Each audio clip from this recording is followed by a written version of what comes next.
ॐ सहनाववतु सहनौ भुनक्तु सह वीर्यं कर्वावहै तेजस्विनावधीतमस्तु मा विद्विषावहै।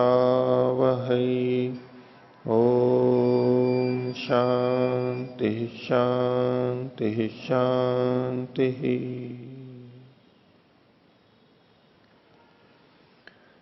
मीमांसा दर्शन की 69वीं कक्षा मीमांसा दर्शन के प्रथम अध्याय के चतुर्थ पाद को हम देख रहे हैं और उसमें आज 12वां अधिकरण हम प्रारंभ करेंगे। पिछली कक्षा में 11वां अधिकरण किया था। पिछले पाठ में से किन्हीं को कुछ पूछना है तो पूछ सकते हैं। पीछे के पूछिए।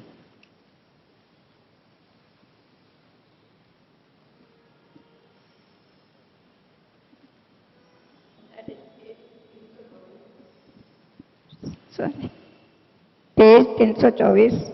324 जी। दूसरी लाइन में विश्व देवो ही तत्र अमीक्षा संवेदी। अमीक्षा का शाब्दिक अर्थ क्या है? हाँ, अमीक्षा को छेना बोलते हैं, पनीर बोलते हैं। पनीर उसको अमीक्षा बोलते हैं। दूध में दही डाल करके और उसको गर्म करते हैं तो फट जाता है। फटने पे जो गाढ़ा भाग रहता है उसको अमीक्षा बोलते हैं जी। और कोई पूछो। पृष्ठ संख्या 329। 329 हाँ। इसमें दूसरी पंक्ति है। द्वादश कपालता ही यागस्य वाक्येन अष्टाकपालादयः प्रकरणेन। अष्टाकपालादि का प्रकरण के द्वारा याग की विधि की जाएगी। याग की विधि नहीं की जाएगी। यागस्य द्वादश कपालता, इसको नहीं समझिए। नहीं, याग की द्वादश कपालता का मतलब हुआ याग के लिए गुण का कथन हुआ। याग कैसा होगा? द्वादश कपाल वाले पूर्वराश वाला होगा। तो यागस्य द्वादश कपालता मतलब याग तो प्रधान हो गया और द्वादश कपालता एक गुण कथन हो गया। तो याग की द्वादश कपालता का ज्ञान कैसे हुआ? वाक्य न, वाक्य से। कौन सा वाक्य है ये? उत्पत्ति वाक्य है। जहां याग की विधि की गई ही उसी वाक्य में द्वादश कपालता है, तो ये उत्पत्ति वाक्य से पता लग रहा है। ठीक है। और अष्टाकपालादय, अष्टाकपाल, नव कपाल, एकादश कपाल, वो जो अन्य कपाल से किस किस से क्या क्या होता है, वो जो अनेक चीजें दी, तो इसलिए आदि कहा। तो अष्टाकपाल आदि जो हैं वो याग के कैसे सिद्ध होते हैं? जुड़ते तो हैं याग से, वो प्रकरण से जुड़ते हैं। क्योंकि वो वचन इस प्रकरण में पढ़े गए हैं, इसलिए अष्टाकपालता तो याग के साथ सीधी वाक्य से जुड़ रही है। ठीक है। नहीं, द्वादश कपालता याग के साथ में सीधे वाक्य से जुड़ रही है। और अष्टाकपाल आदि जो गुण है वो चूंकि उस पूरे प्रसंग में प्रकरण में पढ़े गए हैं, इससे वहां पर लागू हो रहे हैं, याग में घट रहे हैं। ठीक है। तो वाक्य की अपेक्षा प्रकरण दुर्बल होता है। यद्यपि ये भी वाक्य है, ये जो अष्टाकपाल आदि जो है वाक्य है, लेकिन वो याग के विधायक वाक्य नहीं है, मुख्य वाक्य नहीं है। उसके साथ में ये जुड़े हुए हैं, प्रकरण से वहां पर आ रहे हैं, इसलिए। तो इसके जो इसी तीसरी पंक्ति है, इसमें आगे कहा है अपिच अष्टत्वादय पूर्णाशेन एक वाक्यता भूतः। एक मिनट, आप कहां पढ़ रहे हैं? तीसरी पंक्ति अंतिम। ये तो तीसरी पंक्ति तो थी अष्टाकपालादय प्रकरण है ना। हाँ हाँ, आगे उससे तीसरी पंक्ति अंत से पढ़ रहा हूं। अपिच अष्टत्वादय पूर्णाशेन एक वाक्य भूता। हाँ प्रकरणम बाधित्वा न यागस्य भविष्यति। हाँ। तो ये प्रकरण बाधित्वा क्यों कह रहे? क्योंकि वो तो प्रकरण से ही प्राप्त है, वाक्य को बाध सकता था, ऐसा ना, इसको अर्थ को समझो, इसको, ये अलग बात है। देखो वहीं से देखिए, पहले तो कहा कि प्रकरण, ये प्रकरण से कहे गए हैं, अष्टाकपाल आदि प्रकरण से कहे गए हैं और द्वादश कपाल आदि वाक्य से कहे गए हैं। तेन ते यागे न भविष्यंति, इस कारण से ते मतलब वो जो अष्टाकपाल आदि गुण है वो याग में नहीं होंगे, दुर्बल होने से नहीं होंगे। अपिच, और अष्टत्वादय पूर्णाशेन एक वाक्य भूता, ये जो अष्टत्व आदि गुण हैं ये किसके साथ में जुड़ रहे हैं? पुरुडाश के साथ में एक वाक्य भूत है, याग के साथ में एक वाक्य भूत नहीं है वो, क्योंकि अष्टाकपाल शब्द वो पुरुडाश को कह रहा है। तो जिस वाक्य में ये गुण अंततः पुरुडाश के साथ में जाकर के जुड़ता है, कपाल को कहता हुआ भी वो पुरुडाश से जाकर के जुड़ता है। तो अपीच अष्टत्वादय पुरुडाशेन एक वाक्य भूता प्रकरणम बाधित्वा, प्रकरण को बाधित करके। अब ये एक वाक्य भूत का मतलब ये नहीं कि वाक्य से प्रकरण वाक्य प्रकरण को बाधित नहीं कर सकता, ये मतलब नहीं है यहां पर। अष्टगुण पुरुडाश के साथ में जुड़ रहा है, याग के साथ में नहीं जुड़ रहा है। ठीक है। अब वो जो प्रकरण था, वो प्रकरण किसका था? याग का था, किसी विशेष याग का था। अब चूंकि ये पुरुडाश से जुड़ चुका है, इसलिए उस याग से नहीं जुड़ेगा। अगर इसकी चीजें प्रकरण से जुड़ती तो वो याग से जुड़ती। ये वाक्य के कारण से अपने में स्थित पुरुडाश से जुड़ गई है वो। तो प्रकरणस्थ जो द्वादश कपालता थी, याग की द्वादश कपालता थी, उसको बाधित नहीं कर सकता अब ये। यहां वाक्य और प्रकरण उस शैली से नहीं देखिए आप। वैसे तो वाक्य प्रकरण से बलवान होता है, ठीक है। यहां क्या मतलब है, यहां उस तरह से नहीं लेना है। वाक्य तो द्वादश कपाल वाला भी है, पहले से कह ही दिया उन्होंने, पर पूरे प्रकरण में जो कपाल है, पुरुडाश है, वो द्वादश कपाल ये पता लग रहा है हमारे को। यद्यपि वाक्य में है, लेकिन पूरे प्रकरण की दृष्टि से याग से जुड़ रहा है वो, ये पुरुडाश से जुड़ रहा है। तो अब ये पुरुडाश से जुड़ा हुआ प्रकरण में स्थित द्वादश कपालता को बाधित नहीं कर सकता। जो द्वादश कपाल था वो भी पुरुडाश के साथ जुड़ के जुड़ती है, लेकिन वो पुरुडाश से जुड़ते हुए याग से जुड़ रही है सीधी वाक्य के द्वारा। ये तो प्रकरण से जुड़ेगा याग से। देखो यहां ये शब्द एक वाक्यता और प्रकरण को उस तरह से मत लो, उस तरह लोगे तो ये अर्थ नहीं घटेगा। यहां जो प्रकरण है उपक्रम से लेकर उपसंहार तक का, उसको ये बाधित नहीं करेगी। यागस्य बाधित्वा न यागस्य भविष्यति, यागस्य मतलब यागांतस्य, याग के जो विभिन्न कर्म हैं उनको बाधित नहीं कर सकती है, उनको बाधित नहीं कर सकती है।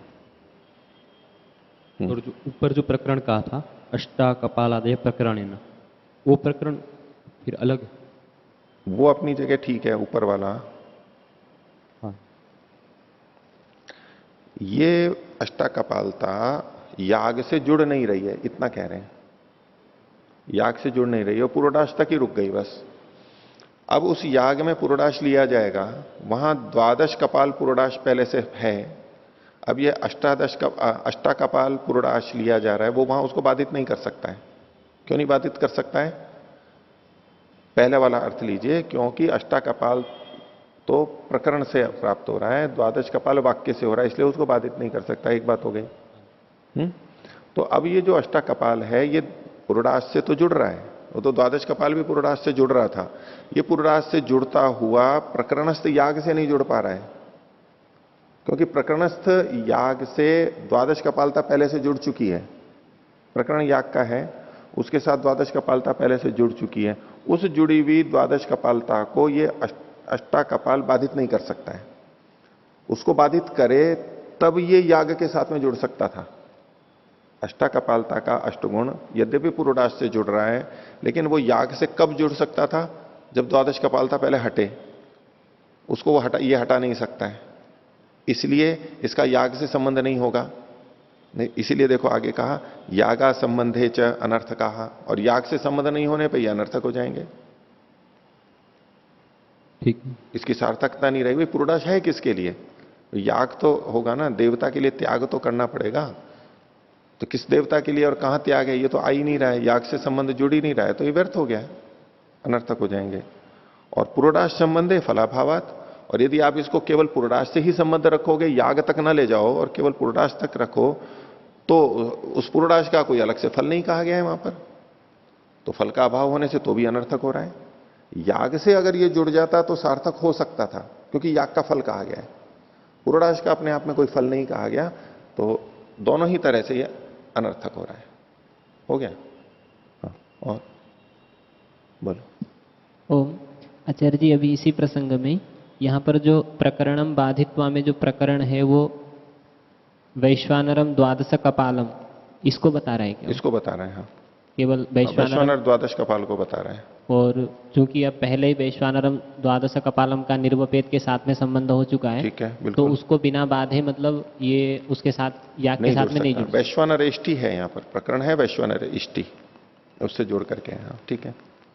ओ, आचार्य जी इसमें जो वाक्य और प्रकरण का दो भेद दिखाया है उसको मैंने एक आज सुबह देख रहा था, उसकी परिभाषा के अनुसार तो ऐसे समझा, एक बार आपको बताना चाह रहा हूँ, ठीक है या गलत है एक बार। यहाँ पर वैश्वानरम द्वादश कपालम निर्वपेत पुत्रे जाते, यहाँ पर वैश्वानर और द्वादश कपाल इसका निर्वपण क्रिया के साथ में याग और उसका जो गुण है दोनों का एक साथ विधान कर दिया, तो यहाँ पर समभिहार होने से एक वाक्य बन गया ये। अच्छा, फिर इसके बाद में आगे जो यद अष्टाकपालो भवति, तो इनको तो सीधा याग के साथ में विधान नहीं किया, लेकिन ये याग के लिए चूंकि प्रकरण में पढ़े गए हैं इसलिए एक संभावना हो सकती है कि ये उस याग के साथ में जुड़ सकते हैं। बिल्कुल यही है। तो चूंकि प्रकरण इस दृष्टि से तो नहीं, ऐसे ही है, ऐसे ही है, क्योंकि वो वैश्वानर याग का प्रसंग चल रहा है और उसमें बीच में ये वाक्य आया है तो उससे जुड़ेगा, वो प्रकरण भी जोड़ने वाला होता है, तो प्रकरण के कारण से ही जुड़ रहा है। बिल्कुल यही बात है, हाँ ठीक है। विद प्रकाश जी।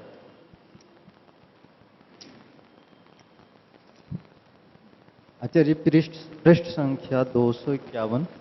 251 विवरण के अंतर्गत हिंदी में प्रथम पंक्ति में है सतो गतिश्चिंतनीया न्याय। सतो गतिश्चिंतनीय, सतह मतलब विद्यमान, विद्यमान की, सत का षष्ठी विभक्ति एक वचन है, उसकी गति यानी समाधान चिंतनीय है, विचारना चाहिए। जो चीज दिखाई दे रही है उसका कुछ ना कुछ समाधान करना चाहिए, ये इसका शाब्दिक अर्थ हुआ। ये अच्छे अर्थों में भी घट सकता है और गलत अर्थों में भी घट सकता है। यहां जो इन्होंने उद्धृत किया है ये निंदित अर्थ में किया है कि आज जो कर्मकांड प्रचलित है, जो कि गलत चीजें भी प्रचलित हो गई हैं, उसको मीमांसक लोग या कर्मकांडी लोग जैसे तैसे ये न के न प्रकारेण उसको सत्य सिद्ध करने का प्रयास करते हैं। नहीं तो वो जो चल रहा है उसको गलत कैसे कहें, इतने सालों से करते आ रहे हैं उसको गलत भी कैसे कहें, छोड़ सकते नहीं है, तो इसलिए वो उसको हाँ करते हैं कि ये ऐसा ही है, उसको जैसे तैसे करते हैं। उसको कहा सतोगतिश चिंतनीय के आधार पर करते हैं। लेकिन इसको अच्छे अर्थों में भी लिया जा सकता है कि वेदादि जो शास्त्र हैं, यानी जो सत्य शास्त्र हैं, वहां के जो वाक्य हैं, वहां के जो कर्म हैं, वहां जो चीजें विद्यमान बताई गई हैं, गुण कर्म आदि बताए गए हैं, वो हैं तो वो सत्य ही हैं, हम ये मान के चल रहे हैं, ठीक है। वेद के हैं, ईश्वर के हैं, वो बिल्कुल ठीक ही हैं, लेकिन हमें ठीक नहीं लग रहे हैं, वो प्रथम दृष्टि से देखने पे गलत लग रहे हैं या समझ में नहीं आ रहे हैं। तो जो है उसका समाधान कैसे लगे, उसका अवगमन बोध कैसे हो, ये हमें प्रयास करना चाहिए, विचार करके करना चाहिए, उसमें विशेष विचार करना चाहिए। कुछ ना कुछ समाधान वहां अवश्य निकलेगा, प्रयास करना चाहिए, ये एक कर्तव्य बताया जा रहा है। व्याकरण में भी जो परिभाषाएं आती हैं उसमें प्रथम परिभाषा जो मानी गई मुख्य, उसमें व्याख्यान तो विशेष प्रतिपत्ति ही, जहां कहीं संदेह की स्थिति आती है तो व्याख्या करके संगति लगा के विशेष ज्ञान करना चाहिए, विशेष बोध करना चाहिए। प्रथम दृष्टि में गलत लग रहा है तो विशेष व्याख्या करके वहां बोध किया जाता है। संदेह के कारण से वो अलक्षण यानी वो गलत है ऐसा नहीं कह सकते। केवल हमें संदेह हुआ और हम कहते हैं ये गलत है, ऐसा नहीं कहना चाहिए, उसका तात्पर्य अवश्य ढूंढना चाहिए। बड़े व्यक्तियों का, ऋषियों का, परमात्मा का कोई वचन है तो हमारा पूरा प्रयास ये होना चाहिए कि पहले उसका तात्पर्य देखें कि भाई ये चीज कह रहे होंगे, क्योंकि वो गलत नहीं कहते हैं। हाँ, निंदित अर्थ में यहां कैसे? निंदित अर्थ में इसलिए है कि कर्मकांड में कुछ चीजें गलत प्रसिद्ध हो गई हैं।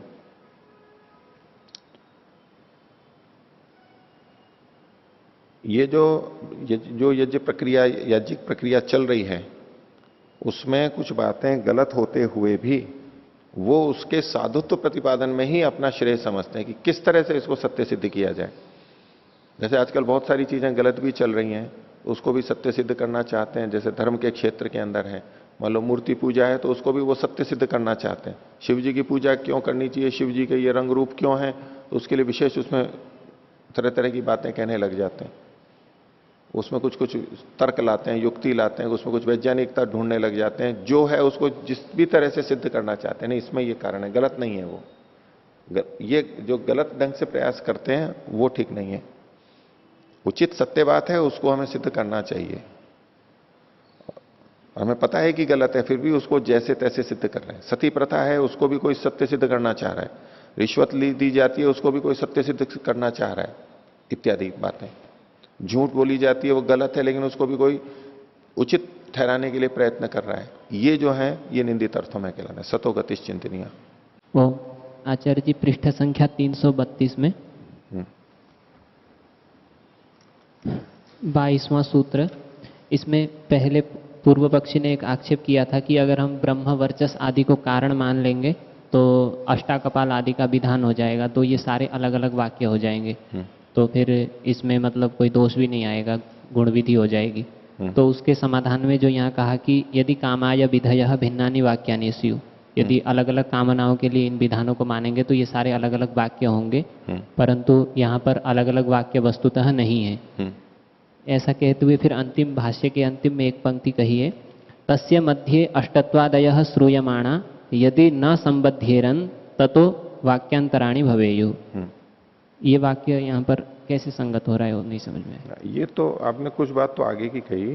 जैसे इन्होंने क्या कहा कि ये वाक्य वैश्वानरम द्वादश कपालम यहां से लेकर के और पशुमान भवती ये अंत तक, आरंभ से उपक्रम तक, ये जो पूरा का पूरा हुआ, और इसी के बीच में अष्टत्वादि वाक्य सुने जा रहे हैं, अष्टाकपाल आदि के ये वाक्य सुने जा रहे हैं। तो यदि ये इनसे संबद्ध नहीं होते हैं, याग से संबंध नहीं होते हैं, तो ये भिन्न वाक्य माने जाएंगे। यदि ये प्रसंग के आगे पीछे के वाक्यों से जुड़ रहे हैं तो वाक्यिक वाक्यता की दृष्टि से ये एक वाक्य हो जाएगा। अर्थवाद होगा तो एक वाक्यता हो जाएगी शेष शेषी की दृष्टि से। लेकिन अगर ये अर्थवाद नहीं है तो इसका स्वतंत्र विधान मानना पड़ेगा। स्वतंत्र विधान मान रहे हैं तो ये अलग वाक्य हो जाएगा। स्वतंत्र बात को कह रहा है तो ये अनेक वाक्य हो जाएंगे। ठीक है, हो गया बस। हाँ जी, अनेक वाक्य हो जाएंगे, परंतु पूर्व पक्षी तो मान ही रहा था कि ये अनेक वाक्य ही है, उसका तो उत्तर नहीं आया। फिर ये अनेक वाक्य पूर्व पक्षी ने कहा है कि भाई अनेक वाक्य हैं। इससे पिछले सूत्र में क्या कारणम स्यादिति चेत, अर्थात ब्रह्म वर्चस आदि अष्टाकपाल आदि के कारण हो जाएंगे। ये तो ठीक है। तो फिर अलग अलग वाक्य हो जाएंगे, तो इसमें क्या कहते हैं, अर्थवाद मानने की आवश्यकता नहीं है, गुण विधि हो जाएगी, ऐसा कह रहा था। नहीं, आप पंक्ति बताओ वो जहां, उसको देख लेते हैं पहले, जहां इन्होंने अलग अलग वाक्य होंगे ये कहा है। जी, यहाँ से दूसरे इससे पहले सूत्र के प्रारंभ में 21वें सूत्र के भाष्य से देख सकते हैं। 21वां सूत्र। हाँ, इति चेत भवान पश्यति अर्थवादा इति कारणम अष्टत्वादीनां ब्रह्मवर्चसादि कस्मान् न भवति ब्रह्मवर्चस कामस्य अष्टकपालः एवं उत्तरेषु यथा कामम् किम एवं भविष्यति। तो यहाँ कह रहे हैं कि पुरोडासस्य गुण विधाने अपि अनर्थक्यम न भवति, अर्थात पुरोडास के गुण का विधान करेंगे, अष्टत्व को पुरोडास का विशेषण बनाएंगे, तब भी इसमें देखो इसमें अलग अलग वाक्य का लिखा नहीं है सीधे सीधे। मैं यही पूछना चाह रहा था, आप उस सारे को बोल रहे हो लेकिन इसमें अलग अलग वाक्य हैं, ये सीधे सीधे कुछ कहा नहीं है कि वो मानता है कि ये अलग अलग वाक्य हैं। सिद्धांति की दृष्टि से वो सारा का सारा चूंकि एक प्रसंग चल रहा है तो ये भिन्न वाक्यता नहीं है। एक वाक्यता होने पे उसका विधान अलग होना चाहिए, बीच में क्यों विधान कर रहे हैं उसका। प्रारंभ कुछ और है, अंत कुछ और है, और बीच में कुछ चीजें डाल दी गई हैं। अगर वो अलग ही विधान थे तो वहां बीच में क्यों डाले गए थे, अलग कर देते ना उसको। जैसे इतनी सारी इष्टियां हैं वो अलग अलग कही गई हैं, ये इष्टि भी अलग कर देते, लेकिन ये अलग नहीं कही गई है, वहां बीच में कही गई है, तो इसको हम अलग अलग नहीं मान सकते, ये एक ही वाक्य है। ये अभिप्राय है सिद्धांति का। जी, इसमें जब 22वें सूत्र में सिद्धांति ने कहा कि यदि कामाय विधेयः भिन्नानि वाक्यानि भवेयुः, तो इसका मतलब है कि पूर्व पक्षी भिन्न वाक्यों को मान रहा था, तभी तो ऐसे कह रहा है। दोष कह रहा है ये। अगर चूंकि ये तो अलग अलग नहीं है, पूर्व पक्षी मान रहा है ऐसा नहीं कह सकते, ये दोष कह रहा है पूर्व पक्षी। बल्कि यूं कहो कि पूर्व पक्षी भी इनको एक ही वाक्य मान रहा है, इसलिए वो कह रहा है कि अगर आप ये मानोगे तो देखो अलग अलग वाक्य हो जाएंगे ये, तभी तो वो दोष को स्वीकार करेगा वो। और वो भी पक्ष है दूसरा। अगर आप यूं कहो कि वो अलग अलग मानता है और ये कहेगा कि तो अलग अलग वाक्य हो जाएंगे, तो यूं कहेगा हो जाने दो ना, क्या है। वो नहीं मानता है, वो भी एक ही मानता है और उसमें दोष दिखाया जा रहा है कि अलग अलग हो जाएंगे वाक्य, अलग अलग विधि हो जाएगी इसमें। अलग अलग विधि है तो यहां क्यों पढ़ा है, इसको अलग ही पढ़ देते हैं ना, ये बात आएगी। अस्मिन् विषये एव सप्तदश सूत्रे तो विधान सामर्थ्यम पूर्व पक्षिणा उत्तम। सप्तदश सूत्र संख्या 328 हाँ। द्वितीय पंक्ति विधान सामर्थ्यम, तो पूर्व पक्षी तो पृथक रूपेण अस्य विधानम स्वीकरोति। हाँ, अलग स्वीकार कर रहा है वो। तो पृथक वाक्य भी भविष्य, अगर ऐसा करता है तो, लेकिन पृथक विधान है नहीं ना वो। पूर्व पक्षी ने अपनी बात रखी है, अलग विधान मतलब गुण विधि मान रहा है वो। देखो, पृथक विधान मानते हुए भी वो गुण विधि मान रहा है, अलग से याग का अलग से विधान नहीं मान रहा है, गुण की विधि मान रहा है। ठीक है, अपूर्व का तो कथन कर रहा है लेकिन गुण की विधि मान रहा है उसी में। सिद्धांति यहां जो अलग अलग वाक्य की दृष्टि से कह रहा है कि अलग अलग वाक्य हो जाएंगे, क्योंकि जो प्रकरणस्थ याग है उससे तो ये जुड़ नहीं पाएगा, और फिर भी कुछ कथन किया जा रहा है, तो ऐसी कामना वाला ये करे, ऐसी कामना वाला ये करे, ये स्वतंत्र हो जाएंगे।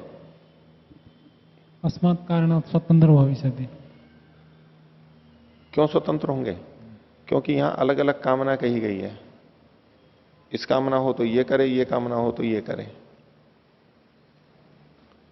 अलग अलग कामना से अलग अलग क्रियाएं कही गई हैं, तो वो अलग अलग इष्टियां हो जाएंगी, जबकि पढ़ी भी बीच में है। ठीक है, और कोई? तो आगे का पाठ देखते हैं।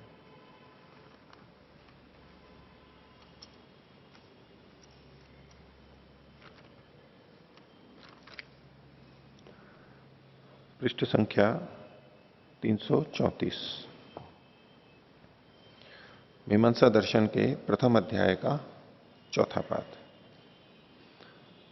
इसका ये 12वां अधिकरण है। शीर्षक है तत्सिद्ध्यधिकरणम, तत्सिद्धि अधिकरणम, उसकी सिद्धि का अधिकरण। उसके लिए खोला इन्होंने, दूसरा नाम दिया यजमान शब्द से प्रस्तरादि स्तुत्यर्थाधिकरणम। यजमान शब्द के लिए, यजमान के लिए प्रस्तर आदि शब्दों का प्रयोग करना, ये स्तुति के लिए है, प्रस्तर की स्तुति के लिए है बस। तो भाष्य देखिए, 2 वाक्य इन्होंने दिए। यजमान प्रस्तर, यजमान प्रस्तर होता है। यजमान एक कपाल है, यजमान एक कपाल होता है। 2 तरह से अर्थ कर सकते हैं। ये जो प्रस्तर है ये यजमान कहलाता है, ये जो एक कपाल है ये यजमान कहलाता है। दूसरा कहें कि जो यजमान है वो प्रस्तर होता है, यजमान है वो एक कपाल होता है। जैसे आयुर्वय घृतम, आयु घृत है। घृत आयु है या आयु घृत है? घृत आयु है या आयु घृत है? घृत आयु है, क्योंकि घृत से आयु की वृद्धि होती है, इसलिए घृत को आयु कह दिया गया। आयु को तो घृत नहीं कहेंगे। 2 अलग अलग ढंग से सोचा जा सकता है। तो ऐसे यहां पर यजमान प्रस्तर, यजमान प्रस्तर, वैसे यहां पर प्रस्तर के लिए कहा जा रहा है कि जो प्रस्तर है वो यजमान है, और दूसरा जो एक कपाल है वो यजमान है, ये कथन किया गया। लेकिन आगे विवेचना में दोनों तरह से भी आगे बात करेंगे। तो देखिए, एक कपाल है का मतलब तो आप समझते ही हैं कि एक कपाल पर पकाया हुआ जो पुरोडाश है, उस पुरोडाश को एक कपाल कहते हैं। तो जो वो ऐसा पुरोडाश है वो छोटा सा होगा, छोटा पुरोडाश होगा, तो वो उसको यजमान कहा गया कि ये यजमान है। अब ये उस पुरोडाश की प्रशंसा की गई है, सिद्धांति का कहना है। कैसे है वो आगे समझेंगे। दूसरा है प्रस्तर। प्रस्तर का मतलब है कि कुशा को ये काटते हैं, वेदी पर बिछाने के लिए कुशा को काटते हैं। वेदी का मतलब क्या हुआ कि जब आपने 3 अग्नियां देखी थी, दक्षिणात्य, गार्हपत्य और आवनीय, तो गार्हपत्य और आवनीय के बीच में, आवनीय की तरफ, पूर्व दिशा की तरफ का जो बीच का भाग होता है, थोड़ा यूं तिरछा करके किया होता है, बीच में से सकड़ा और यूं चौड़ा होता है। तो आवनीय से पहले का जो भाग होता है उसको वेदी कहते हैं। उस वेदी में श्रुवा, चम्मच आदि ये चीजें रखी जाती हैं। जो पात्रों से जिनसे आहुतियां देते हैं उनको रखा जाता है, और रखने से पहले नीचे कुश को बिछाया जाता है, उसके ऊपर उनको रखा जाता है। नीचे कुश बिछाई जाती है उसका इनका क्रम है। तो जिस कुश को लेते हैं, काटते हैं जंगल में, जैसे खड़ी भी है वो, उसको खेत में काटते हैं, तो पहली मुट्ठी को पकड़ते हैं और वो काट लिया, हाथ में जितना आया वो काट लिया, ये पहली मुट्ठी हो गई। ऐसे 4 मुट्ठियां लेते हैं, 4 लेते हैं।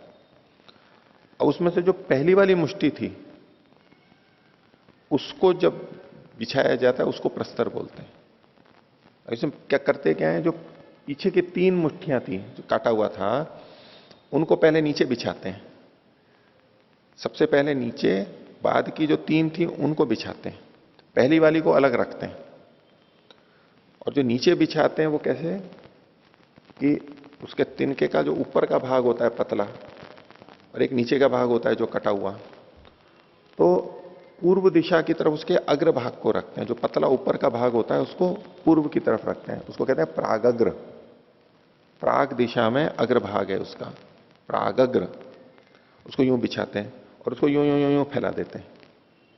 तिनकों को हाथ में लेके यूं फैला, देखा होगा ना आपने, एक फैला दिया, अब नीचे और भी फैलाना है, पूरे को ढकना है, तो दूसरी बार फिर फैलाते हैं ऊपर नीचे थोड़ा सा। उसमें क्या करते हैं, जो पहला वाला था उसका जो नीचे का भाग कटा हुआ था, मोटा भाग, दूसरे वाले का ऊपर का भाग उसके ऊपर आ जाता है। नीचे पहले वाले के निचले भाग के ऊपर दूसरे वाले का ऊपर का भाग यूं ढक जाता है, एकदम अलग अलग नहीं करते हैं। तो दूसरा तीसरा ऐसे बिछा देते हैं।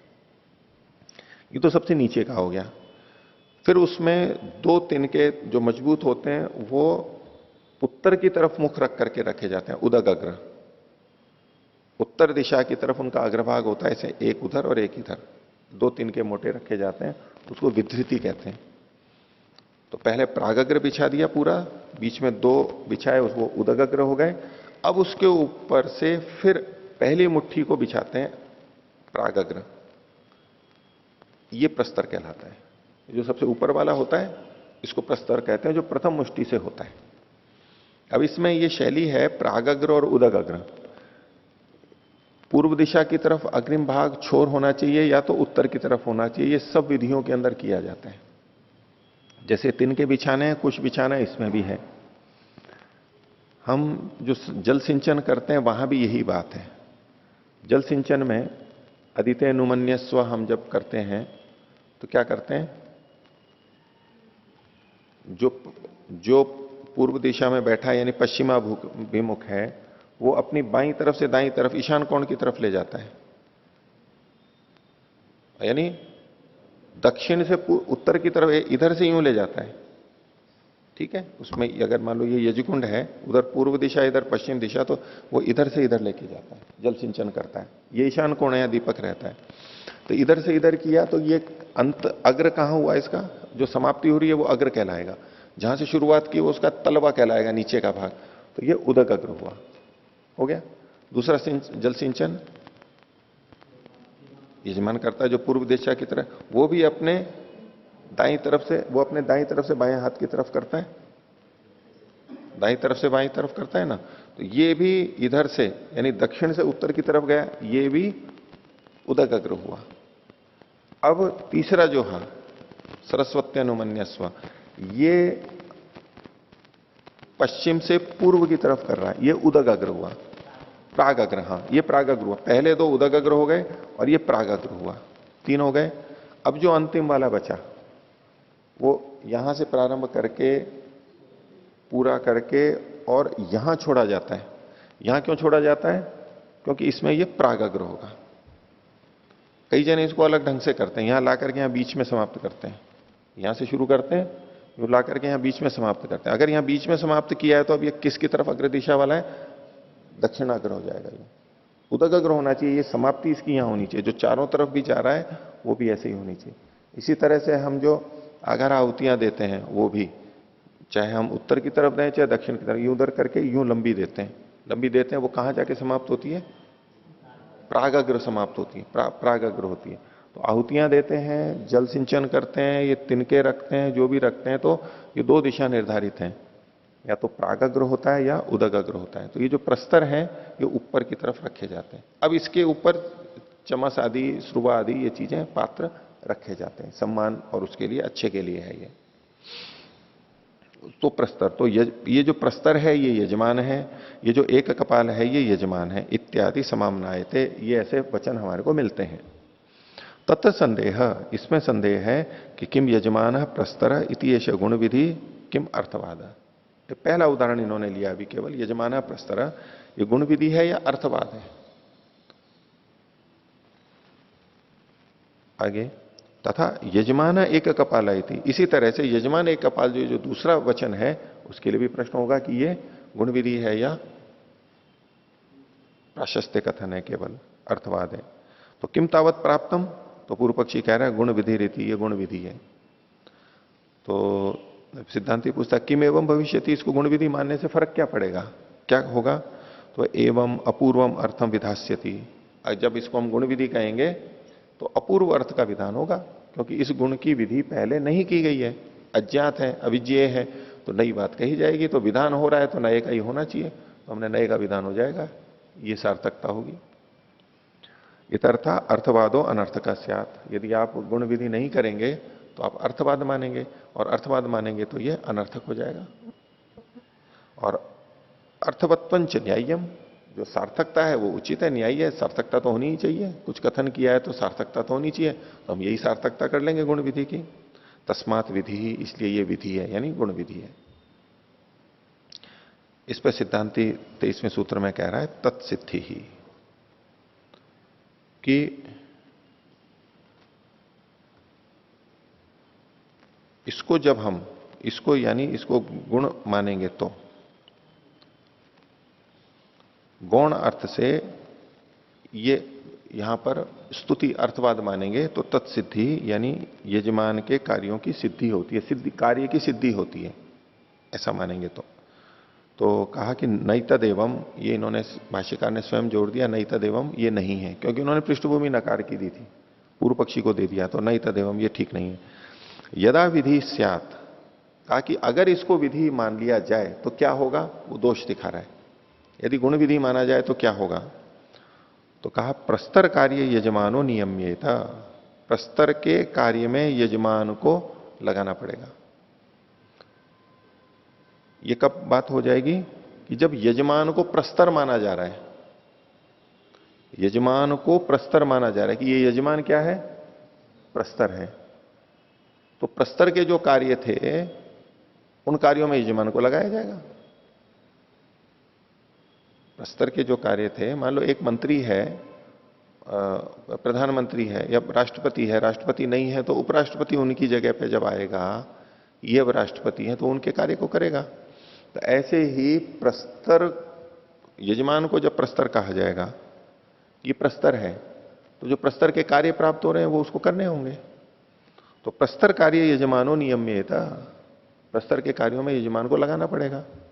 दूसरा, यजमान कार्य व प्रस्तर, अथवा यजमान के कार्य में प्रस्तर को लगाना पड़ेगा। ये दूसरा अर्थ कब निकलेगा, जब प्रस्तर को यजमान मानेंगे। अब जैसे यजमान प्रस्तर, ये जो था, अब इसमें उद्देश्य और विधेय क्या है। यदि यजमान को उद्देश्य माने और प्रस्तर को विधेय माने तो यजमान को प्रस्तर बनाया जा रहा है, और यदि यजमान को विधेय माने और प्रस्तर को उद्देश्य माने तो प्रस्तर को यजमान बनाया जा रहा है। एक जगह यजमान को प्रस्तर बनाया जा रहा है, एक जगह प्रस्तर को यजमान बनाया जा रहा है। कुछ भी हो सकता है, दोनों बातें, तो इन्होंने दोनों ढंग से कहा।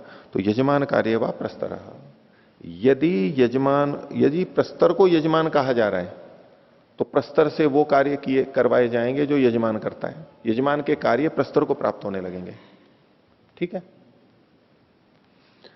अब वो क्या कार्य हैं, तो उन्होंने कहा देखो, प्रस्तरे जुहूम आसादयति सर्वाचस्सु च इति। प्रस्तर का क्या कार्य है, प्रस्तर के ऊपर जुहू और सारे श्रुवाओं को रखता है, नीचे प्रस्तर रहता है ना, उसके ऊपर रखता है। तो बोले इति यजमान है जुहू आसाद्य था, तो यजमान के ऊपर भी जुहू और श्रुवा को रखना पड़ेगा। वो यजमान कहीं बैठा हुआ है, उसके ऊपर ये ला करके रखो, फिर प्रस्तर का कार्य यजमान को प्राप्त होने लगेगा। आगे सर्वावा सुचयति, और जितनी भी श्रुव हैं वो भी उसके ऊपर रखने होंगे। तथा सती, और ऐसा होने पर क्या होगा, न याजमान शक्यते कर्तुम, तो फिर ये जो यजमान है वो यजमान के कार्यों को नहीं कर पाएगा, क्योंकि या तो उस वेदी में प्रस्तर की जगह पर उसको लेटा दिया जाएगा यजमान को, और उसके ऊपर जूह श्रुवा आदि रखे जाएंगे, तो अब यजमान अपने कार्य तो कर नहीं पाएगा, वो तो वहां लेटा रहेगा, उसके ऊपर श्रुवा आदि रखे रहेंगे, तो कहा वो अपने कार्य नहीं कर पाएगा। कौन से, दक्षिण तो ब्रह्म यजमान आसाते कर्मण क्रियमानस्य, जब कर्म किया जा रहा होता है उस समय में आवनीय के या वेदी के दक्षिण भाग में ब्रह्मा और यजमान बैठते हैं, दोनों जने बैठते हैं।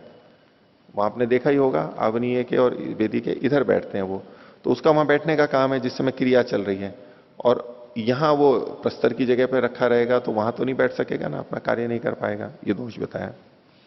अब दूसरा वाला दोष जो था उसके लिए कह रहे हैं, न च प्रस्तरो याजमानम कर्तुम शक्यते शक्नोति कर्तुम, और जब प्रस्तर को यजमान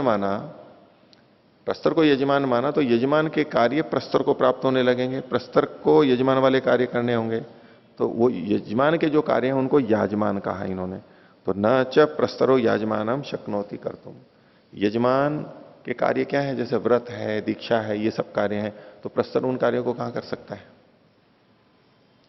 तथा यदि यजमान एक कपाल कार्य विनियुज्येता, तो अभी तक जो इन्होंने कहा था ये तो यजमान प्रस्तर को लेकर चर्चा थी, और अब जो दूसरा वाक्य था यजमान एक कपाल उसको लेकर के बात कही है, वहां भी ऐसा ही होगा, यजमान को एक कपाल कहा जा रहा है या एक कपाल को यजमान कहा जा रहा है, उसमें क्या दोष आएंगे वो बता रहे हैं तथा कह के।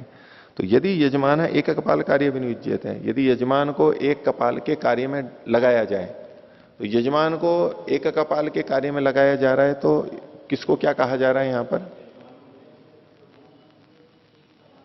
यजमान को एक कपाल कहा जा रहा है।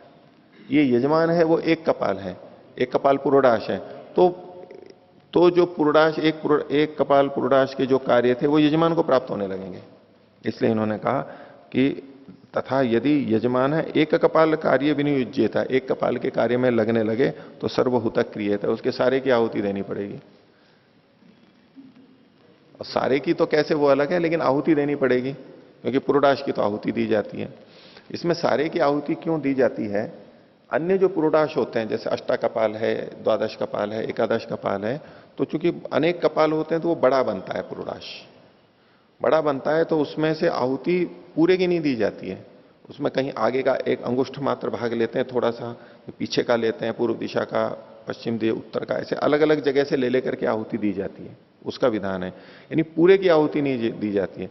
लेकिन जो पुरोडाश एक कपाल के ऊपर बना हुआ होगा वो कितना सा छोटा होगा, वो कपाल भी छोटे छोटे से होते हैं, ऐसे कोई बड़े वाले कपाल नहीं होते, छोटे छोटे से होते हैं, ठीक है।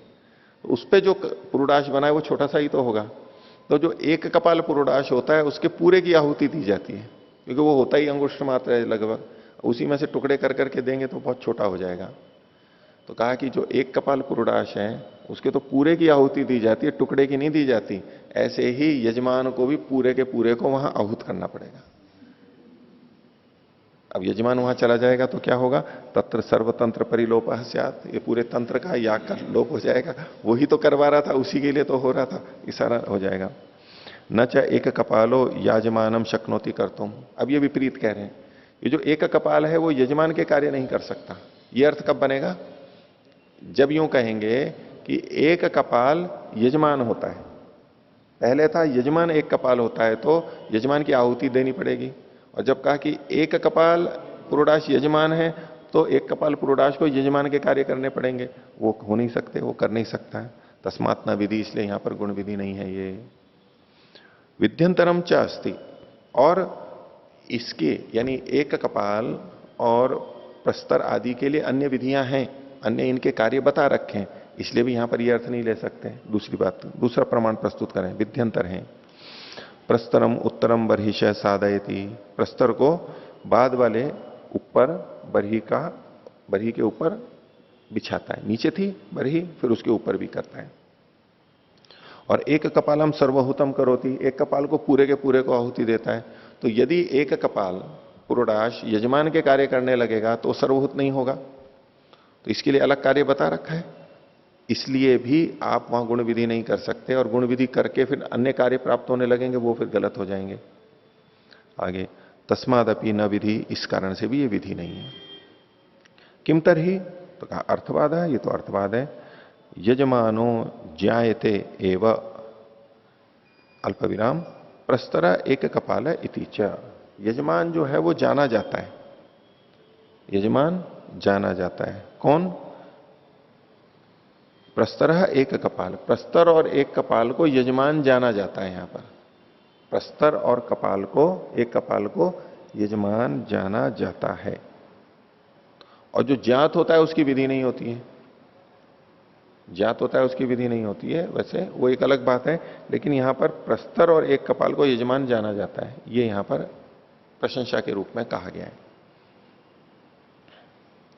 आगे देखिए, पूर्व पक्षी अभी भी प्रश्न कर रहा है, उसका तो खंडन हो गया पूर्व पक्षी का, लेकिन अब ये सिद्धांती ने जो बात रखी उस पर वो प्रश्न खड़ा कर रहा है कि कथम पुनरनयो समानाधिकरण्यम जायते, इनकी समानाधिकरणता कैसे है कि यजमान एक कपाल है, यजमान प्रस्तर, ये जो कथन किया गया, ये या तो प्रथमा विभक्ति एक वचन है दोनों में, तो वैसे तो समानाधिकरण है, वचन विभक्ति सब समान आ रहे हैं, लेकिन समानाधिकरणता है कैसे, बन कैसे रही है, ये प्रश्न किया।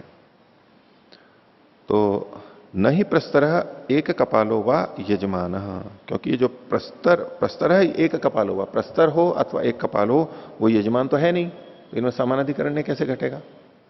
यहां थोड़ा संशोधन कीजिए, नीचे ये जो न ही करके है, इसमें नीचे हिंदी में व्याख्या में देखिए, इन्होंने कोष्टक में समाधान लिखा हुआ है, दूसरी पंक्ति देखिए, इस समाधान को काट दीजिए। समाधान जो लिखा हुआ है कोष्टक में, इसका मतलब ये नया व्यक्ति बोल रहा है, ये नया व्यक्ति नहीं बोल रहा है, वही बोल रहा है, पूर्व पक्षी ही बोल रहा है। नहीं प्रस्तर एक कपालो वा यजमान, आगे न च यजमान एकस्मिन कपाले संस्कृत है पुरोडाशा, और ये जो यजमान है वो एक ही कपाल में पकाया हुआ पुरोडाश भी नहीं है। और प्रथमो वा कुश मुष्टिर लूना, और जो प्रथम कुशा की मुष्टि थी, एक मुट्ठी में जो लिया गया था, उसी को तो प्रस्तर के रूप में वहां फैलाया गया था, तो वो भी नहीं है ये यजमान। तो इसके ऊपर ये तो है नहीं, पूर्व पक्षी कह रहा है ये सारा का सारा ये तो है नहीं, तो समानाधिकरण कैसे है, तो वही पूर्व पक्षी प्रश्न कर रहा है। कथम पर शब्द है परत्र वर्तते, ये दूसरा को कहने वाला शब्द दूसरे में कैसे प्रयोग किया जा रहा है। यजमान शब्द अलग को कहता है, एक कपाल अलग को कहता है, प्रस्तर अलग को कहता है, तो ये एक दूसरे में कैसे प्रयोग किए जा रहे हैं। किमर्थम वा जायमानस्य संकीर्तनम इति, जिसको जाना जाना है उसका फिर से कथन यहां पर क्यों किया जा रहा है, संकीर्तन क्यों किया जा रहा है। इसमें थोड़ा सा आप और देखिए,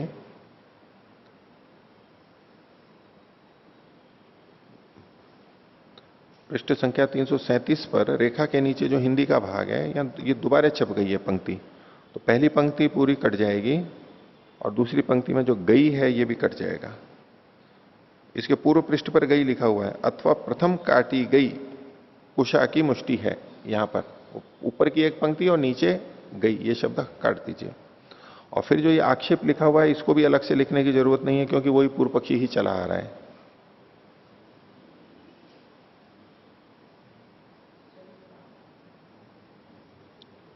हाँ,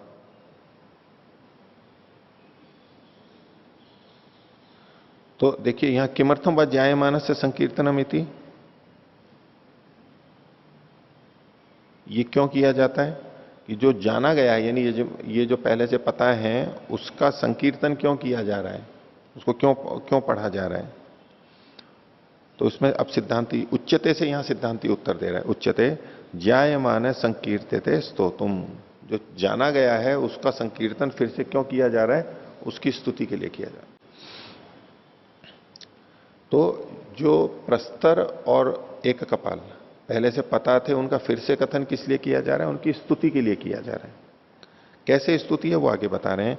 प्रस्तर उत्तरो बर्हिश सादयितव्यो यजमानत्वात्, वो जो प्रस्तर है पहला मुष्टि कुछ मुष्टि है वो ऊपर बरही के ऊपर बिछाया जाना चाहिए। क्यों? यजमानत्वात्, यजमान होने के कारण से। यजमान क्या मुख्य होता है, उसी के लिए सब कुछ हो रहा होता है। तो वो जो पहली मुष्टि है वो चूंकि औरों के ऊपर रखी गई है तो उसका महत्व अधिक आ गया, विशेष हो गया। तो जैसे यजमान विशेष होता है ऐसे ये भी विशेष है, इसको ऊपर रखा गया है, बस इसलिए उस प्रस्तर को यजमान कह दिया गया है। ये उसकी स्तुति है कि देखो ये विशेष है, बस। आगे तथा यजमान एक कपाल सर्वभूता कर्तव्य है। तो ये जो यजमान है उसको एक कपाल कहा गया, तो किस लिए उसको सर्वभूत करना चाहिए। वो एक कपाल का जो है पुरोडाश उसको पूरे को डालना चाहिए। क्यों? स्वर्ग आह्वनीय, ये जो आह्वनीय अग्नि है ये स्वर्ग है पुरोडाश के लिए, पुरोडाश उसमें जाएगा ना। तो स्वर्ग आह्वनीय तत्र प्रतिष्ठापितो भवति, ये जो एक कपाल पुरोडाश है वहां पर पूरा का पूरा रखा जाता है आह्वनीय अग्नि में, और वो स्वर्ग है, तो इसलिए उसको भी यजमान कहा गया। अब यजमान स्वर्ग के लिए याग कर रहा है, तो यजमान स्वर्ग में पूरा का पूरा जाएगा या एक अंश में जाएगा? पूरा का पूरा जाएगा ना, आधे में क्या जाएगा? ये मतलब नहीं है। तो जैसे यजमान स्वर्ग में पूरा का पूरा जाता है, ऐसे ये पुरोडाश आह्वनीय अग्नि में पूरा का पूरा जा रहा है, इसलिए उसको यजमान कह दिया गया। उसकी स्तुति है, देखो ये पूरा का पूरा जा रहा है। बाकी जो पुरोडाश हैं, बाकी जो अष्टाकपाल एकादश कपाल हैं, वो पूरे के पूरे नहीं जाते, अंश में जाते हैं, उनकी यजमान से समानता नहीं है। ये पूरा का पूरा जाता है, इसलिए उसको यजमान कह दिया गया। ये स्तुति मात्र है उसकी। आगे अब इस पर पूर्व पक्षी कह रहा है कथम परत्र वर्तते पर शब्द, जो अन्य को कहने वाला शब्द है वो अन्य को कैसे कह रहा है, दूसरी जगह कैसे प्रयुक्त किया जा रहा है। तो सिद्धांति कह रहा है गुणवादस्तु, ये गुणवाद है। गुणाद ऐसा वाद है, गुण के कारण, गौण के कारण से या गुणों के कारण से यह कथन किया जा रहा है। पूर्व पक्षी कह रहा है कथम अगुण वचनो गुणम स्यात्, जो गुण वचन नहीं है, गौण अर्थ को नहीं कहने वाला है, वो गौण अर्थ को कैसे कह रहा है। हाँ, कथम अगुण वचनो गुणम ब्रूयात, हाँ, जो गुणवाची नहीं है, गौण नहीं है, मुख्य अर्थ को कह रहा है, वो गौण अर्थ को कैसे कहेगा। तो सिद्धांति कह रहा है स्वार्थाभिधान इति ब्रूमा, अपने अर्थ को कहता हुआ ही कहेगा, वो अपने अर्थ को कहता हुआ ही ये गौण अर्थ को कहेगा। सर्वे एवैते गौणाः शब्दाः, यहां सर्वे कर लीजिए और गौणाः के बाद में अल्प विराम है उसको काट दीजिए, और शब्दाः के बाद में अल्प विराम है वो रहने दीजिए। सर्वे एवैते गौणाः शब्दाः, ये जो सारे के सारे हैं ये गौण शब्द हैं। ये जितने भी गौण शब्द हैं ये न स्वार्थम हित्वा गुणेषु वर्तन्ते, अपने स्वार्थ को छोड़ करके गौण अर्थ में नहीं बरतते हैं। जो भी जितने भी गौण शब्द हैं यानी गौण अर्थों में प्रयोग किए जाते हैं वो अपने अर्थ को छोड़ करके गौण अर्थ में नहीं होते हैं, अपने अर्थ को लेते हुए गौण अर्थ में लगते हैं। वो अर्थ वहां पर होना चाहिए। उदाहरण दे रहे हैं प्रसिद्ध हानिर ही तथा स्यात्, यदि ये अपने स्वार्थ को छोड़ करके लगने लगेंगे तब तो प्रसिद्ध की हानि हो जाएगी और अप्रसिद्ध की परिकल्पना करनी पड़ेगी, ये दोष आएगा। न च सर्वे गुण समुदाय वचना, ये जितने शब्द हैं ये गुण समुदाय के वचन नहीं है। अर्थ गुण समुदाय मतलब पूरे के पूरे गुण को कहने वाले हों, ऐसा नहीं है। गुणहीनेपि तथा दर्शनात्, क्योंकि जहां इनके गुण की हीनता होती है वहां पर भी देखे जाते हैं। ये शब्द गुणवाची हैं, किसी व्यक्ति को जाति को कहते हुए भी उसके सारे गुणों को कहते हैं, लेकिन कहीं कहीं वो गुण नहीं होता है तो भी बोले जाते हैं। तो गुणहीनेपि तथा दर्शनात् देखा जाता है। कैसे? उसके लिए उदाहरण दिया, अप्रसह्य कार्यम अपि, अप्रसह्य कार्य अपि ही कदाचित रोगेण उपहतः सिंह्या पुत्र सिंह एवं, शेरनी का जो पुत्र होता है, सिंहनी का जो पुत्र होता है, सिंही का जो पुत्र होता है वो सिंह ही कहलाएगा। लेकिन यदि वो अप्रसह्यकारी है यानी बढ़ चढ़ के जैसे आक्रमण करता है ना, प्रसह्यकारी कहते हैं आक्रमण करके बलात् किसी को झपट लेना, तो वो दूसरों को वश में नहीं कर पा रहा है, अप्रसह्यकारी है। कैसे? कदाचित रोगेण अपहता, किसी रोग से, कभी किसी रोग से ग्रस्त हो गया तो अब वो किसी को पकड़ नहीं सकता है, तो अप्रसह्यकारी है, आक्रमण करके किसी को ले नहीं रहा है, फिर भी चूंकि वो शेरनी का बेटा है इसलिए वो शेरी कहलाएगा। तो सिंह शब्द यद्यपि गुणवाची है, सब गुणों को कहता है, लेकिन कहीं कुछ गुण नहीं होता है तो भी कहता है वो। तो सारे गुण वहां पर हो ही ये आवश्यक नहीं होता है। समुदायवाची च नावयवे प्रवर्तितुम अर्हति। तो जो समुदायवाची है, पूरे समुदाय को जो कहने वाला है, वो उसके एक अवयव में प्रवृत्त नहीं हो सकता है। ये इसका पंक्ति का सामान्य अर्थ है। और इसकी आलोचना भी युधिष्ठिर जी ने की है कि ये बात ठीक नहीं है, क्योंकि जो समुदायवाची शब्द होता है वो भी किसी एक अवयव में प्रवृत्त हो जाता है।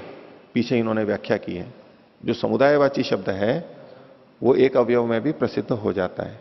जैसे कि हम कहें कि मेरे हाथ में कांटा चुभ गया, हाथ में पीड़ा है, तो इसकी जगह हम ये भी कह सकते हैं कि मेरे शरीर में कांटा चुभा है, शरीर में पीड़ा है।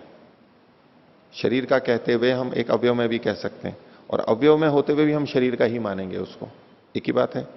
तो ऐसा देखा जाता है, इसलिए इन्होंने इसकी आलोचना की है। तो मैं इसको दूसरे ढंग से प्रस्तुत कर रहा हूं कि ये बात सिद्धांती अभ्युपगम से कह रहा है कि यदि ये शब्द समुदायवाची होवे तो ये अवयव में प्रसिद्ध नहीं हो सकते। अगर ये समुदायवाची होवे तो यानी पूरा समुदाय, सारे गुण हो तभी ये प्रयुक्त हो जाएं, ऐसा यदि होगा तो अवयव में प्रयोग नहीं हो सकते। जो पीछे कहा ना, न च सर्वे गुण समुदाय वचना, वही बात कही गई। ये जो सारे शब्द हैं ये सभी गुणों को होने पर ही कहते हो, सबको सब गुण हो तभी कहते हो, ऐसा नहीं है। अपवाद बताया कि ये कहीं कोई गुण कम होता है तो भी ये शब्द प्रयोग किए जाते हैं। उस संदर्भ में इसको देखेंगे तो ये वाक्य ठीक है कि समुदायवाची, यदि ये समुदायवाची हैं यानी पूरे समुदाय के सारे गुणों को कहने वाले हो रहे हैं तो न अवयवे प्रवर्तितुम अर्हन्ति, ये एक अवयव में प्रसिद्ध नहीं हो सकते। दूसरे ढंग से इसको यूं कहिए, इसको और दूसरे ढंग से संगति कर रहा हूं कि यदि ये समुदाय, समुदाय का मतलब हो गया जाति, एक व्यक्ति होता है और एक जाति होता है, तो जाति तो पूरा समुदाय हो गया और व्यक्ति उसका एक अवयव हो गया। तो ये जो शब्द हैं ये समुदायवाची हैं, ये किसी एक व्यक्ति में प्रयोग नहीं किए जा सकते। अवयव मतलब उसे एक व्यक्ति में प्रयोग नहीं किए जा सकते, जो कि मीमांसा का सिद्धांत है। प्रयोग तो होता है, लेकिन वो प्रयोग होता है गौण से जाकर के, वैसे ये समुदायवाची ही मानेंगे, जातिवाची आकृतिवाची ही माने जाएंगे। उस दृष्टि से भी संगति देख सकते हैं। आगे देखिए, सर्व सिंह व्यक्तिषु यत सामान्यम तद वचन शब्द। शब्द किसको कहने वाला होता है कि सब सिंह व्यक्तियों में जो सामान्य बात होती है, जो जाति या आकृति, उसको कहने वाला शब्द होता है। अब देखिए कि जो जातिवाची शब्द है ये सब गुणों को नहीं कहेगा। जातिवाची शब्द उस जाति के व्यक्तियों में विद्यमान सारे गुणों को नहीं कहेगा, वो सामान्य बात को ही कहेगा जो सब में विद्यमान है। अब जैसे गाय के लिए कहें और गाय में गोत्व में कोई रंग भी डाल दें हम, इस रंग वाली गाय होती है। अब गाय तो अलग अलग रंग की होती हैं, तो यदि गो शब्द गो में विद्यमान सारे गुणों को कह रहा होता, सब गुणों को, सारे गुण हो तो ऐसा तो किसी भी गाय में नहीं मिलेंगे। किसी में कोई गुण भिन्न है, किसी में कोई गुण भिन्न है। गो जाति में या गो व्यक्तियों में जितने गुण मिलते हैं वो सारे के सारे गुण जहां पर हो वहां ये शब्द प्रयोग किया जाए, ऐसा नहीं हो सकता है। रंग अलग अलग हैं, आकार प्रकार अलग अलग हैं, ये इसलिए तो ये जो शब्द जातिवाची कैसे प्रयोग होते हैं कि कुछ सामान्यता को देख करके होते हैं। वो चीज सब में मिलेगी, और वो जो सब में मिल रही है वो कुछ ही गुण होते हैं, सारे नहीं होते, क्योंकि व्यक्ति के अलग अलग गुण विशिष्ट होते हैं। तो जाति सिंह व्यक्तियों में जो सामान्य है उसको कहने वाला शब्द है। तो ये जो सिद्धांत था, यदि आप इनको कहोगे कि ये शब्द जहां सारे गुण हैं वहीं पर प्रयोग किए जाएंगे और जहां कुछ गुण है वहां प्रयोग नहीं किए जाएंगे, तो ये दोष आएगा। तो कहें कि इति स्थितो न्याय प्रत्युद्ध्रियेता, जो एक न्याय हमने सिद्ध किया था कि ये शब्द जातिवाची आकृतिवाची हैं, उसको आप फिर उखाड़ दोगे, ये मानी वो गलत सिद्ध करोगे, आप उसको गलत कह दोगे। जो चीज सिद्ध है उसको आपका वचन गलत बताने लगेगा, इसलिए आपका कथन ठीक नहीं है। न च असति सिंहे परिकल्पनाया प्रवर्तेता, लेकिन अगर कोई शब्द कहीं प्रयोग हो रहा है तो शेर है नहीं और फिर भी वहां पर परिकल्पना प्रवृत्त हो तो वो ठीक नहीं है। क्यों? कल्पनाया अशक्यत्वात्, जो वो है ही नहीं तो वहां इस शब्द की कल्पना करना अशक्य है, हो नहीं सकती। तो कथम नु स्वार्थाभिधानेन प्रत्यय व्यवस्था इति चेत, अब ये कह रहे हैं, सिद्धांति ने पीछे कहा था कि ये जो शब्द हैं अपने अर्थ को कहते हुए वहां पर कुछ बोध कराते हैं, गौण अर्थ को कहते हैं। पूर्व पक्षी ने पूछा था कि ये शब्द भिन्न अर्थ को कहता है, ये शब्द भिन्न अर्थ को कहता है, फिर एक को कहने वाला शब्द दूसरे की जगह क्यों लग रहा है, प्रस्तर के लिए यजमान शब्द क्यों बोला जा रहा है? तो सिद्धांति ने कहा था कि अपने अर्थ को कहता हुआ भी गौण अर्थ को कहता है। तो इसने पूछा कि ये कैसे है कि स्वार्थ को कहता हुआ प्रत्यय व्यवस्था होती है, ऐसा अगर वो पूछे इति चेत तो क्या अर्थ संबंधात, उसमें अर्थ की समानता रहती है। कैसे? तो सिंह इति निर्जाते, ये शेर है तो उसमें प्रसह्यकारिता तत्र प्रायेण इति प्रसह्यकारी इति गम्यते, जो आक्रमण करके अपने वश में करना है ये प्राय करके शेरों में देखा जाता है। इसलिए जब ये शब्द किसी व्यक्ति के लिए, मनुष्य के लिए प्रयोग किया जाएगा तो वहां भी ये प्रसह्यकारी है, ये अर्थ वहां पर ज्ञात हो जाता है। तो अर्थ प्रत्यय सामर्थ्यात, अर्थ को जनाने की सामर्थ्य होने से। तो यहां पर क्या भिन्नता हुई कि क्या हुई, अर्थ का संबंध है, एक अंश यहां पर भी घट रहा है। तो यो ही मन्यते, जो ये मानता है प्रसह्यकारिणम प्रत्याययेयम इति, जो ये मानता है कि मैं इस मनुष्य में आक्रामकता को बताना चाहता हूं, ऐसा बताना चाहता है। सही यदि सिंह शब्दम उच्चारय थी, और यदि वो सिंह शब्द को बोलता है उस मनुष्य के लिए, तो सिद्ध्यति अस्य अभिप्रेतम, उसका जो अभिप्रेत है वो कहना चाह रहा है कि ये प्रसह्यकारी है, ये सिद्ध भी हो जाता है। सिंहार्थ प्रतीत प्रसह्यकारी इति संबंधाद इतरम अर्थम प्रत्यायति। तो सिंहार्थ प्रतीत, जब शेर का अर्थ हमें ज्ञात है तो प्रसह्यकारी इति, ये अर्थ जब हमें पता है तो संबंध होने से इतरम अर्थम प्रत्यायति, ये दूसरे यानी मनुष्य देवदत्त आदि को भी वो जना देता है। एवं स्वार्था विधानेन तद गुण संबंध प्रतीयते, इसलिए अपने अर्थ को कहते हुए गौण अर्थ को भी कह देता है, ये इसमें प्रक्रिया होगी। तो आज का पाठ इतना ही रखते हैं। प्रणव।